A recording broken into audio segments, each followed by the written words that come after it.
Flexible by Sean Gilligan. Why business matters. The world of business sometimes has a bad reputation in society, bashing of bankers from Lehman Brothers, fraud and corruption at Enron, and dodgy deals selling weapons to rogue states, not to mention payday loan operators. Businesses can be a force for good. They can bring about social change and advance whole nations. The GDP of a country determines its place on the world stage and the living standards that their people can expect. Adding value and servicing customers is what makes the world go round, and governments are dependent on businesses for taxation, which in turn runs the NHS, our schools, our welfare system, legal system, and our whole UK infrastructure. When a substantial business closes, whole communities can be ripped apart. The best example in living memory is the UK coal industry. Some areas still haven't recovered from this. Equally new high-tech growth businesses can create new communities, transforming local economies. Business is important. Businesses are made up of people and are only as good as the strength of the people's relationships. In this short book, I will share some of my life experiences and learnings for you to take away. Passion. In the long term, to be truly successful, you have to love what you do. Would you still do your job if you were not paid for it? Passion is not just caring about what you do, but really caring.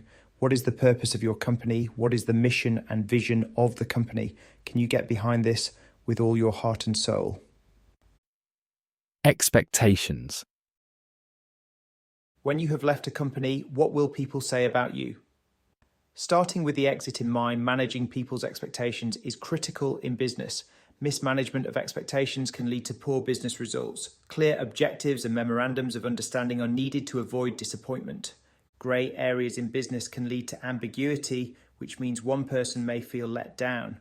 Humility is what's needed, and you must always try to be a giver rather than a taker. If you are dissatisfied in business, your expectations are probably going to be closer to that of the boss's. Try and be hard on yourself, and your boss will be less hard on you.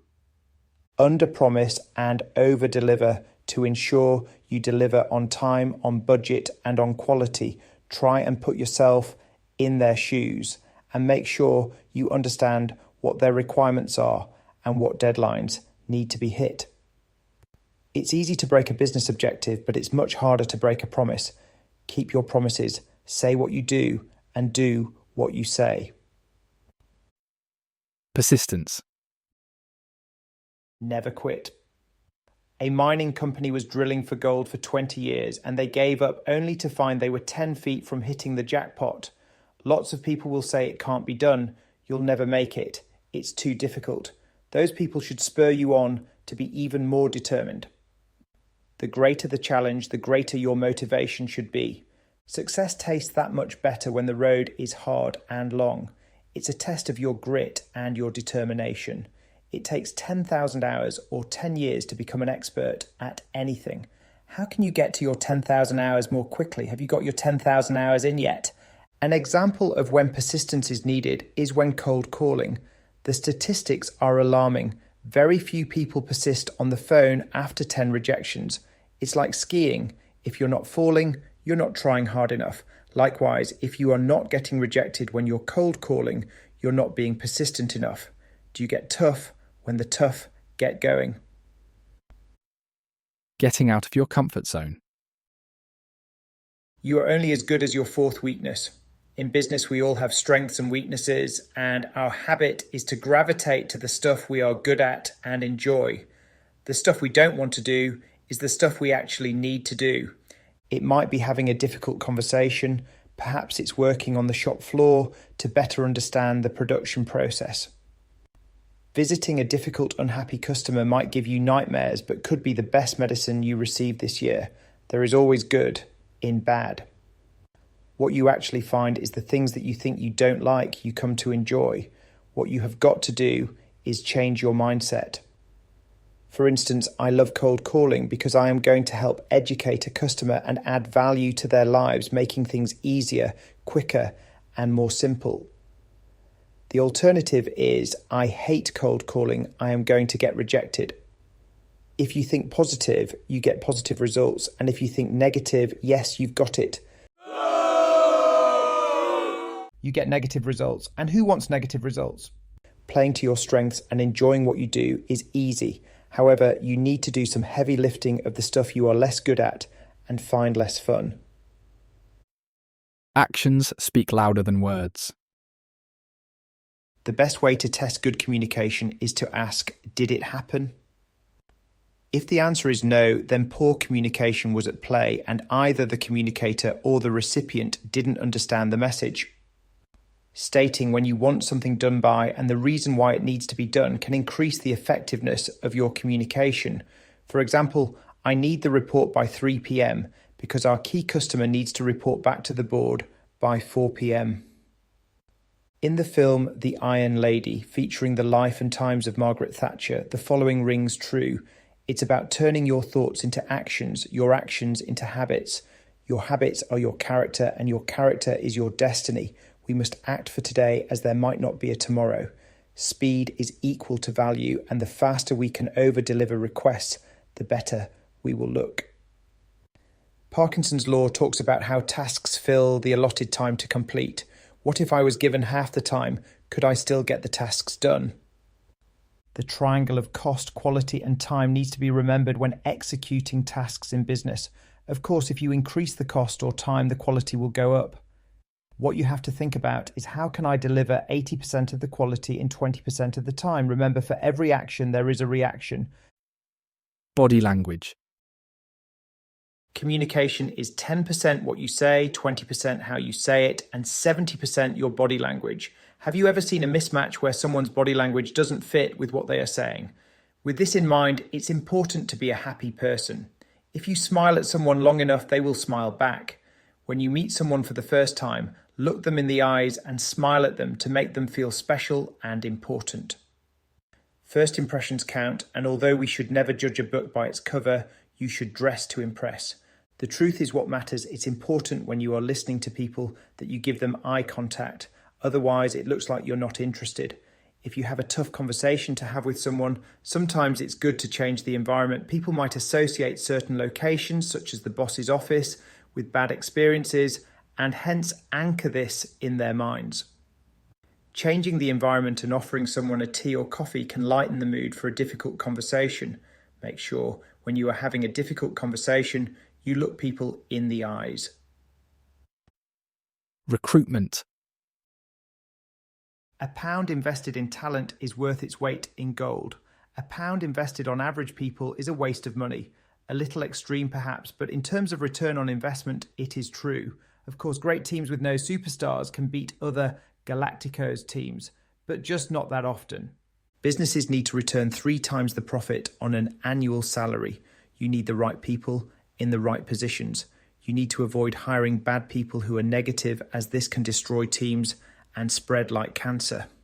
Recruit for will, not skill. A person's attitude, not aptitude, is what is important. There is no such thing as a problem, just a lack of skills. Skills can be learnt. Superstars not only have the right skills and experience, but they are internally motivated to succeed. They want success for the sake of success. People are motivated by different factors. For some, money is important, others status, whilst others want flexible working or a pat on the back. You need to manage different types of people in different ways, as they all have different needs. The best recruits are superstars. They win even with a poor product or service. Superstars are proactive, intellectually curious, and are helpful. In the early days of business, you need to recruit bank robbers who can go and create a situation. As a business matures, you need bank clerks to keep the business running smoothly following compliance and governance procedures. Finally, winning teams are made of different characters with different skills. There needs to be harmony in the team, and the quality of the results will come down to the quality of the relationships and the conversations fostered. Engaging staff. Worthwhile work, freedom to do the work your way, and a team that celebrates success are key to engaging staff. People need challenging work which they enjoy and a boss to help and support them. Engaged staff will go the extra mile because they love their work and feel a real sense of ownership. The work becomes a hobby with real purpose. Engaged staff look happy. You can sense it. There is a real buzz in the team and the people are energized. Management can get in the way of engaged staff, and so new policies, procedures and process must be thought through. You don't want to introduce change if it means the team becomes disengaged or demotivated. Praise and saying thank you to each other brings a sense of pride and instills a great team spirit. Asking co-workers how you can help them today is a very polite way of making people feel special. Great teams means 2 plus 2 = 5, which drives the business bottom line.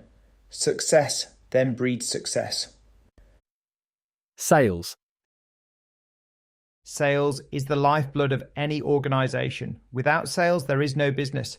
No sales means no customers, no product, no jobs, and no money.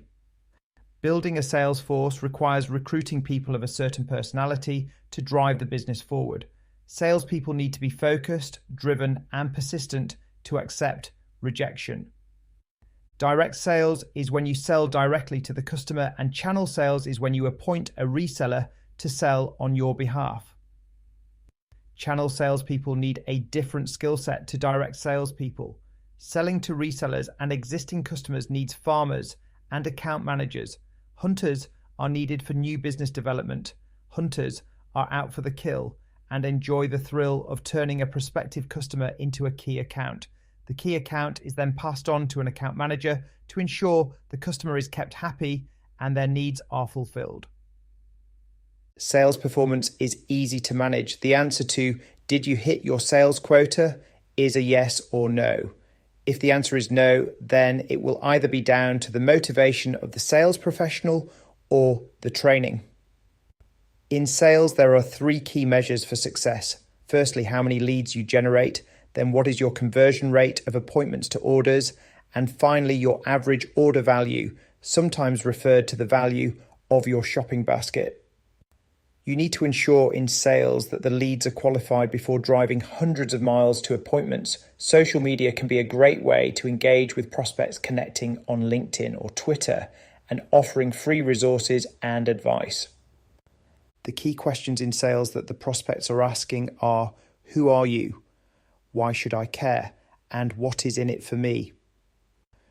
On sales phone calls, it's important to remember it's about the prospect, not you, and you need to listen more than you speak.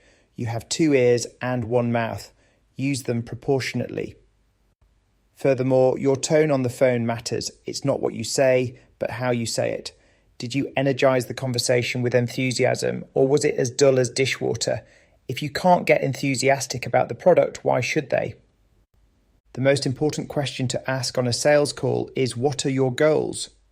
Once you understand their goals and their pain points, you can direct the conversation toward a particular product or service to meet their unfulfilled need.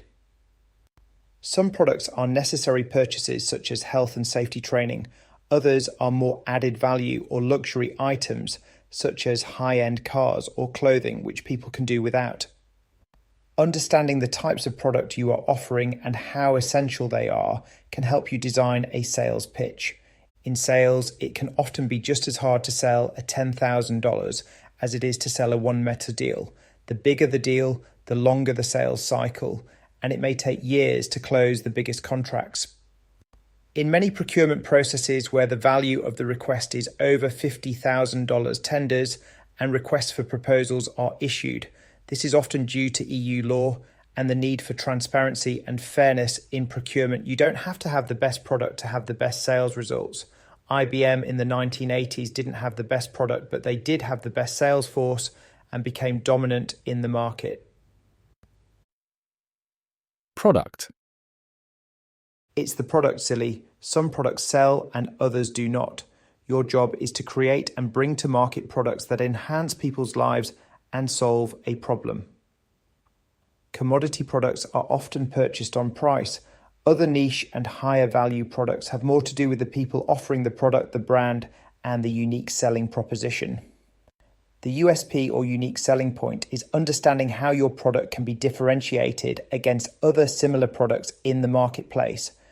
Killer products change an industry. There are just 32 mobile apps in the iOS App Store with more than 20 million active users. Sticky products which are easy to use and fast to load, which spread by word of mouth, is what we are aiming for. It's the search for the next big thing to disrupt an industry. Finance. Cash is king. When all is said and done, how much money the business has in the bank is all that matters. Forecasting money in and money out in business is an art, but if you run out of cash, you have no business. Your cash burn rate and break-even are important figures to understand, and how many sales and units you need to deliver to keep your head above water needs to be reported on a monthly basis. The bigger the business, the more compliance and governance there is around finances.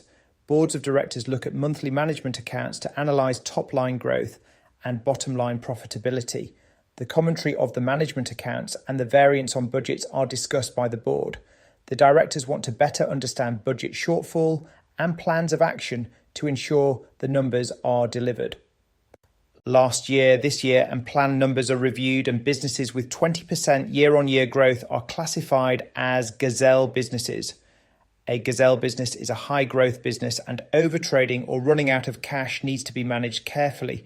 Key metrics such as average debtor days and profit-to-cash ratio need to be reviewed. All in all, finance tends to look at the past, operations looks at the present, and strategy looks at the future of a business. Predicting the future is difficult, and budgets become out of date as soon as they are written. They are a plan, and having a plan is better than no plan at all. Understanding the cash cows, rising stars, and dead dogs of a company product line, the profit per full-time equivalent, and other information can ensure you have a healthy business rather than a zombie business. Performance. Steve Jobs said that if you benchmark against the average, you get the average. Thus, Steve Jobs benchmarked against the best and expected the best. In order to drive company performance, real ambition and drive is needed. Your career success is dependent on two key issues: your drive for results and your relationship with your boss. I always think it's important to have a good relationship with your boss so that when the results do not come in, you have an insurance policy. Setting high standards for yourself and raising the bar will improve your performance and the performance of your team as long as the targets are stretching and achievable. You must learn to over-deliver in business. So when your boss asks you to do X plus 1, you also need to think about what works and what doesn't. Find out who the superstars are in your department or division and go ask them how they manage their time and how they approach day-to-day activity. By emulating the best in the business, you can be the best. Have clear objectives set out by your line manager so that you understand what is expected and what should not be done.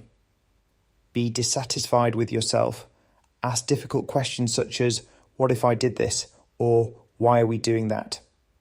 Leaders ask why and what. Managers ask how and when. Become a leader and think about what you are doing and why you are doing it. Eliminate tasks which do not take you closer to your target. Ask for help when you are struggling and put in the hard yards in when you are behind. This does not go unnoticed by management. People who go the extra mile get more freedom, get promoted, and push their careers forward. Problems. The problems of today will be totally different in 2 weeks' time. A problem shared is a problem halved. This might seem selfish at first. Sharing your problems with people could be seen as a burden, but the alternative is to keep the problem to yourself. You have to conquer yourself to conquer the problem.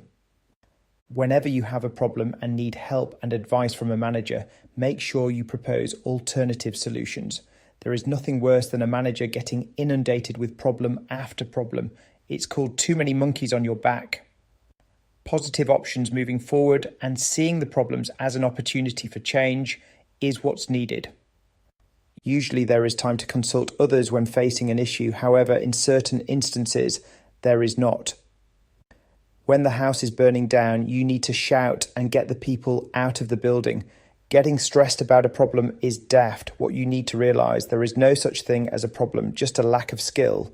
My advice is to skill up and focus your learning on solving the problem, Not only are you going to learn some cool new stuff, but you'll have the opportunity to make it a reality by bringing it to life with action. Marketing. Ultimately, the ironclad rule of marketing is that the market will decide whether you have a business. What is the demand for your product? What is the size of the market? Is your market growing or contracting? What are the average order values you can achieve? What are the barriers to entering the market? And how fierce is the competition? What is the cost of acquisition of a customer? What is the lifetime value of a customer? And finally, what is the return on investment on marketing spend? You need an audience. In the old days of marketing, direct mail and leafleting interrupted our days and got our attention. In the new digital age with mobile phones, high internet usage, and social media is changing the way we interact with our audience. Search engine optimization and being at the top of Google helps. If you're number one, you get 70% of the clicks. Number two gets you 20%, and everyone else shares the last 10%. Twitter, which is now X, LinkedIn and Facebook, provide new opportunities for getting noticed and getting your message across.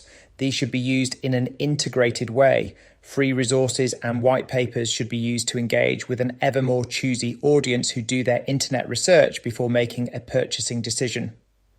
In the new era, the 4 C's of marketing matter rather than the 4 P's. The 4 P's covered positions, placement, price, and proposition. What is now important is community, collaboration, conversations, and co-creation. Facebook and LinkedIn represent massive communities, and some Facebook associate apps and games have gone public on the stock exchange. The power of Facebook enabled the millions of customer activations for games such as King.com. LinkedIn, on the other hand, is a recruiter's dream where business professionals can be searched and approached in new and powerful ways. Book reviews on Amazon and recommendations on TripAdvisor are making or breaking publishing titles and travel destinations. Price comparison sites such as Confused.com and GoCompare are using the power of the internet to provide better prices to consumers. WeBuyAnyCar.com is enabling car drivers to save money by selling cars on the internet instead of trading their vehicles in to a dealership. If you sell on price, then it's a race to the bottom, so we need to differentiate ourselves in a crowded marketplace. Seth Godin talks of the purple cow in a field full of cows standing out. We too must stand out and bring our personality to life online. We need the power of our brand to ensure customers are emotionally connected with us and choose us over our competition. Our message online and offline needs to be coherent and consistent. We need to build trust so that prospects don't just buy our products and services once, but that they keep coming back as repeat customers. Driving the average revenue per customer and the customer lifetime value can sustain your business into the future and guarantee future cash flows. Word of mouth marketing is the cheapest form of advertising, and turning your customers into fans can really help you grow. You must love your customer and make them feel special. Then they'll recommend you to their network. Customer. The customer is king, and in fact the customer is the boss. Although it doesn't happen very often, the customers can sack the CEO. You might be asking how? Customers can vote with their feet, and if they boycott your products and don't pay you in droves, then your business can go under. Feedback from customers through conducting surveys can drive business improvement through customer insights. Which parts of your product or service are people prepared to pay more for? Which parts of the customer life cycle do customers get annoyed at? Why did the customer choose you? The ultimate question to ask a customer is, would you recommend us to a friend? Products and services referred in such a way spread like wildfire. Customers need to be loved, and customer requests need to be responded to promptly without delay. In business, it is 10 times easier to sell to an existing customer than a non-customer. Customer complaints need to be seen as opportunities to improve rather than a whodunit witch hunt. Playing the blame game when service delivery has gone wrong doesn't achieve anything. Leaders need to hold up their hand and say, we got it wrong when mishaps occur. Unhappy customers can be recovered to be advocates, champions, and fans. What we do when things go wrong is a true test of our character, our values, and our culture. Anyone can be happy when things are going well. It's more important to see how people behave in a crisis and when things go wrong. Decision making. Some decisions need numbers and other need your gut feel. The question is when to use each technique. Taking away emotions and people numbers can be a good way to make decisions, and often you don't need to make a decision. Sometimes the numbers will not be available or will be inaccurate. It is then when you need to listen to your gut. Your gut feel is particularly important when dealing with people and emotional situations.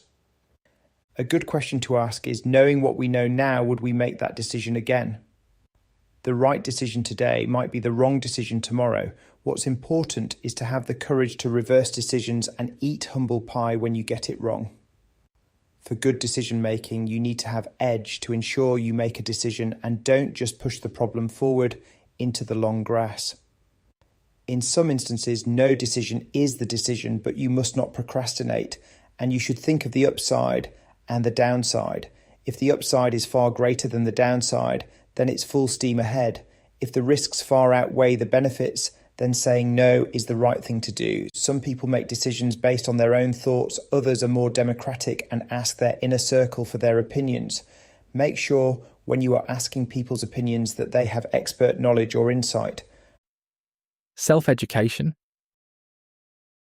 Turning your car into a university on wheels is a great way to guarantee career success.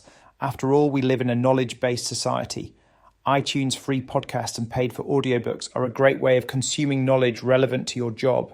It's important to get a narrator and a book that you really enjoy, as this can become addictive. The daily commute can become both enjoyable and productive. Everything you want to know is in someone else's head. All you need to do is ask the right questions. The best sorts of questions to ask are open-ended questions, as these will give a detailed response and not just a yes-no answer. Asking what, why, who, how, when and where can be very revealing, and you should try and do this as often as you can. I know curiosity killed the cat, but you do really need to be curious. Goals and objectives. Having short, medium and long-term goals is important. The greatness of humanity is all the small things added up.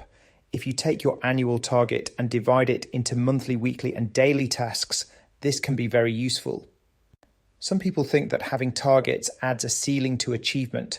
I think that if you smash your daily targets, you will smash your annual target and you will be successful. Targets need to be smart. This means the objectives need to be specific, measurable, achievable, realistic, and time-bound. If it can't be measured, it can't be managed, so targets need to have specific numbers associated with them. Unachievable objectives are just demotivating, so you need to look back at last year's results and take a view as to what is possible. Finally, a target must be time-bound, otherwise it is not a fair test since you have a moving target. Time management. The most important question to ask yourself in time management is, am I doing the right things? You might be having too many meetings, or you might not be communicating effectively with key stakeholders in the business. Looking at yourself in the mirror and asking these questions can be useful. There are only two things we can invest. Firstly, money, and secondly, time. How we spend our time can be a key determinant of career success. Often asking the question, if I didn't do that, what would happen, can be illuminating. The time management quadrant involves taking your to-do list and putting each item into one of 4 boxes. Important and urgent tasks need to be tackled first, followed by important and not urgent tasks. Urgent but not important tasks can usually be dropped, and not important, not urgent tasks can be dropped, delegated or deferred. Energy is as important as time. What time during the day are you most productive? Are you a night owl or an early bird? You can then manage your day to get the best results. The most important thing is to eat that frog. What I mean is to do your worst task first, which happens to be the most business critical. Once you have done this, the rest of the day will be enjoyable and you can get on with the stuff you love doing. If 7 people are in a meeting for an hour, that's 7 hours of lost productivity. In meetings, lots of time can be wasted. You need to ask yourself, are the right people in this meeting?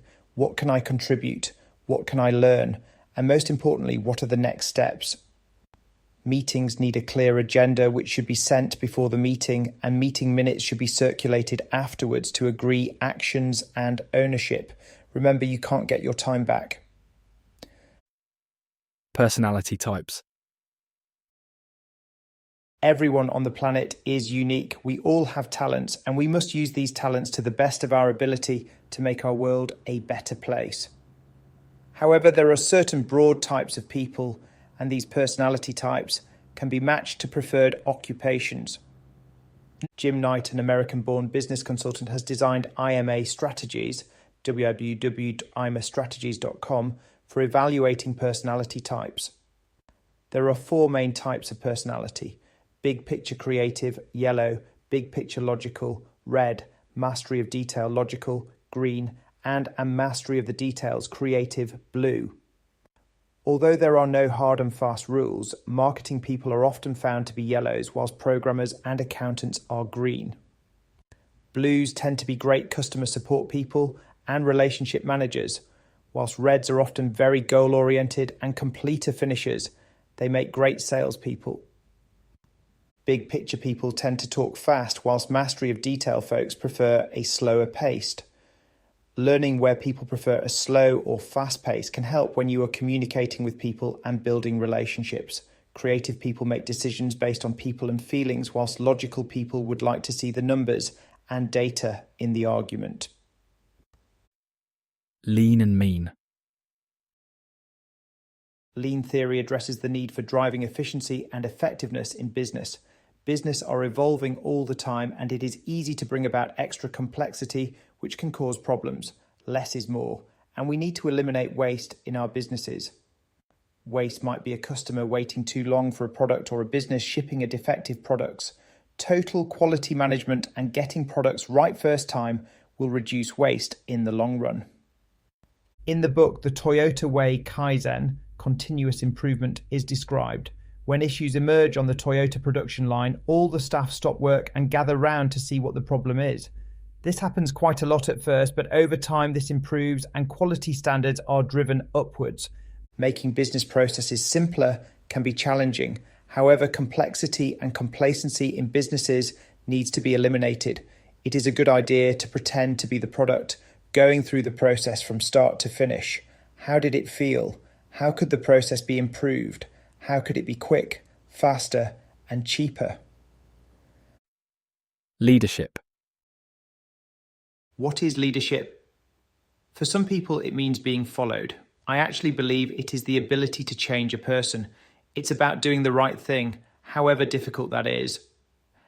When you have to make decisions, it's good to go back to the purpose of the company and the company values.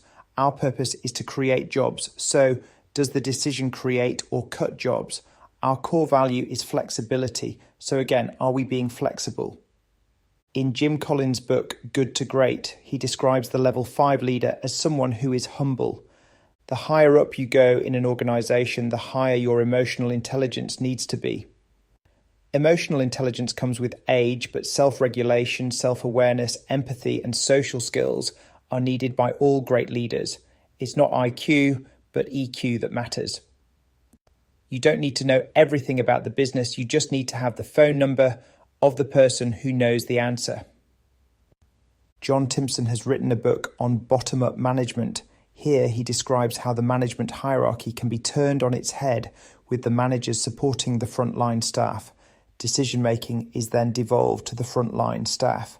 The concept is that the frontline staff know best as they are closest to the customer. Other leaders lead by example by being prepared to do all the low-level jobs in the business. They then get a unique insight as to what is good and bad, and then have the power to make the necessary changes. Sounds like common sense, but as they say, common sense is not all that common. The biggest decision a leader has to make is who shall succeed them. On this note, it is very important to develop future leaders. Coaching and mentoring of less experienced staff has to be a priority for all leaders. After all, you're not going to be around forever. Management. It is often said that leaders look at what and why and managers address the how and when. The reality is that all managers need to be leaders. Management is largely broken down into three main areas: planning tasks, analysing the business, and monitoring. You need to propagate through a continuous cycle of planning, doing, analysing, and changing. Different people have different management styles. Some are nasty managers and some are the nice guys, both the carrot and stick work, but you need to be authentic. Yes, you can have one manager be the good cop and the other the bad cop, but being yourself is what matters. Some managers are autocrats and are into status. Others like to be democratic. I personally prefer a consultative style where you ask for people's opinions and then, armed with this information, make the final judgment call. Jack Welch of GE Capital said you need a P wrapped with three E's. You need passion, and then energy, edge, and execution. Energy is the most important aspect of being a manager. Your ability to energize your workforce to greater heights. Your conversations with staff need to energize, not de-energize. You should always try and finish on a positive note. Edge is about a manager's ability to make decisions. That's a yes or no, not a maybe. Execution is how quickly you can deliver the goods and bring the strategy to life. Lots of business leaders nowadays say it's 20% strategy and 80% execution. You can have a great business strategy, but if you can't execute it, it's worth nothing. Strategy is what the business does and what it doesn't do. It's about having focus. In strategic planning, you need to diagnose the problem, find the pivot points, and come up with an action plan. Strategies are about predicting the future of a company. It's about having a vision of where this business might be in 5 or 10 years' time. You should always go where the growth is and where the money is to stay in business. Strategy is perhaps something that senior managers do, whilst middle managers remain more operational. It's always better to have an evolving strategy that gets reviewed rather than a linear strategy that never changes. To me, that's what being flexible is all about, being flexible with your strategy, your execution of that strategy, being flexible with your people, your customers, and perhaps even your finances. Managers must be responsible, accountable, and have ownership. Responsibility is about delivering business results. The quality of management can be measured by whether results were exceeded. Accountability is about keeping count of KPIs and keeping score of actual results versus targets. Finally, ownership is about owning your ship. No one likes a sinking ship, do they? International. The difference between a good business and a great business is whether it is international. English is the global language for business. Modern telecommunications, the internet, and cheap air travel means doing business around the globe is relatively straightforward. Nowadays, people don't even have to turn up to the office. 1 minute you can be working in New York City, the next in London. Even aeroplanes have the internet on board. Going international can open up new business opportunities and widen your talent pool. You can also take advantage of global currency markets. Partnerships. Winning with partnerships ultimately comes down to the relationships between companies and their people. To get a mutually beneficial business partnership, the businesses should complement each other and ideally be of similar size. The core competencies of one company needs to be a weakness of the other, and vice versa.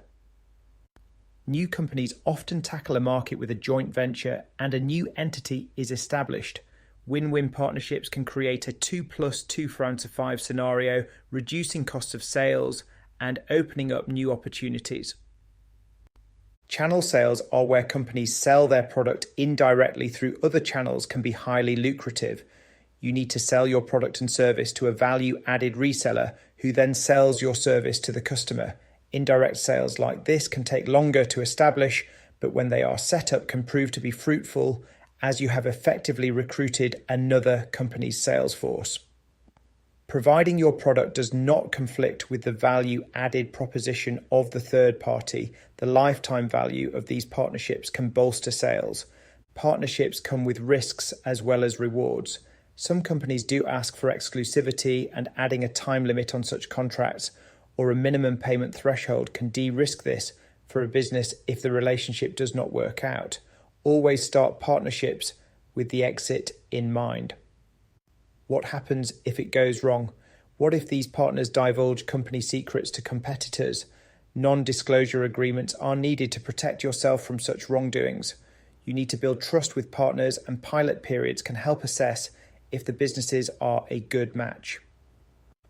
Partnering with your competitors and partners' competitors can be a good strategy for finding partners. Once the right partners have been found, frequent FaceTime is needed and regular conversations are needed to build relationships. If a partner is not working and is not being proactive against sales targets and objectives, you may well need to drop the partner. That's why finding the right partner in the first place is so important.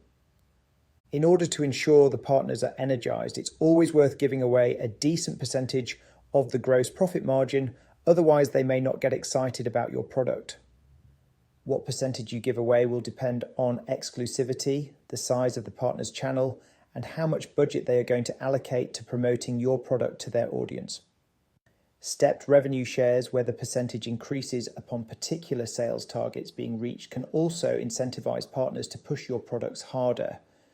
Finally, make sure you agree clear payment terms with partners. Cash collection from companies in certain countries can be more challenging than the UK. Initial deposits for orders and payments upon completion can help alleviate this issue.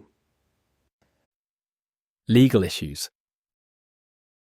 Murphy's Law states what can go wrong will go wrong.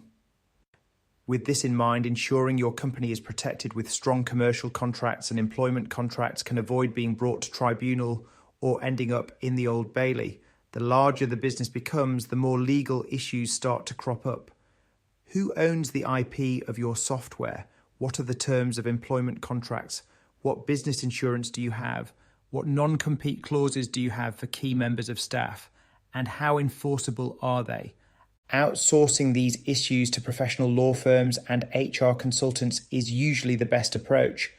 If there are no contracts, it will boil down to your word against theirs, which will not stand up in a court of law.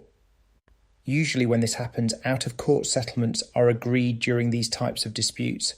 In Commonwealth countries, a form of English law is followed. In other countries such as China, protecting your intellectual property is much more difficult, if not impossible. The amount of bureaucracy varies from country to country, and the amount of paperwork and compliance can affect the ease of doing business. When approaching a potential high-growth international market, it is always worth thinking about the risks of non-payment, but also having your products and services ripped off. Some corrupt firms will buy your products only to recreate and re-engineer them. You might get one lucrative order, followed by 0 future orders. Some markets you might want to avoid due to bribery and corruption or business ethics. Doing your homework on each market and having good local partners can be invaluable on choosing which markets to compete in and which ones to avoid. Going to court can take a long time, and the only winners are the lawyers. Mediation outside of court to negotiate settlements is best where possible. Some big companies don't care too much about the law and break regulations only to pay the hefty fines because they can afford to do so. My advice is to follow the letter of the law and be proactive with professional advice to ensure you have all the necessary paperwork in place. You need to ensure all employee contracts are kept in good order and archived up to 7 years. Clear heads of terms need to be agreed before entering into commercial contracts, and these need to be signed by both parties. Some recruitment agencies may simply email their terms of business. Be careful of this, as you do not need to sign them to agree to the terms. If you then go on to hire a member of staff, they may well be able to claim a fee, even if they did not introduce the candidate. Be a law-abiding citizen and avoid ending up in jail. Custodial sentences are given to the worst cases of financial fraud, money laundering, and corruption. Conclusion. Businesses are fragile. Many of the biggest companies 50 years ago are no longer around today.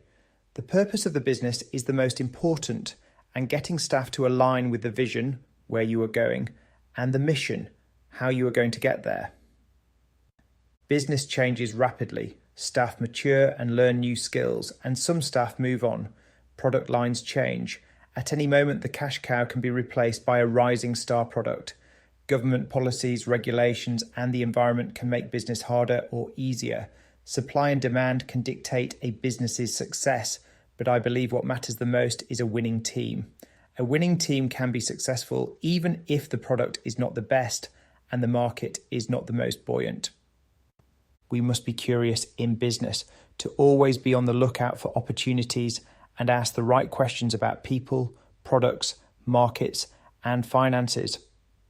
If we don't ask the right questions and we don't look at the right data, we will keep doing what we have always done. As Einstein said, there's only one true sign of insanity: doing what you have always done and expecting a different result each time. If you do what you have always done, you get what you have always got. We must be curious. We must act on this curiosity with energy and proactivity, and we must be helpful to each other to build strong and lasting relationships and strong and lasting businesses. Above all, we must be flexible. We must be capable of bending easily without breaking. When the market changes, we change. When the job changes, we adapt. And when we change, we become real leaders.